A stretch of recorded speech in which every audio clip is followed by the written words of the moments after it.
En résumé, pour calculer l'écart moyen, bien sûr, il faut avoir calculé précédemment la moyenne de la distribution qui est représentée par x bar. Donc, l'écart moyen, c'est la somme de l'écart de chaque donnée. Donc, on prend chaque donnée, on calcule l'écart à la moyenne en valeur absolue.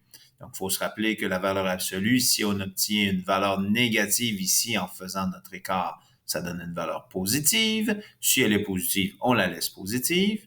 Donc, on calcule chacun des écarts, on fait la somme, donc on les additionne et on divise par n, qui est notre nombre de total de données.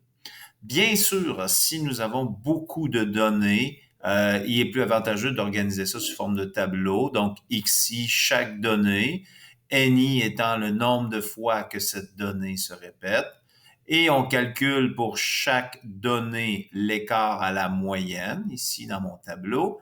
On fait la valeur absolue pour avoir la valeur.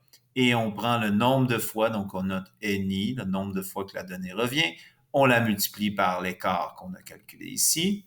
On continue notre tableau sur plusieurs lignes pour chaque donnée.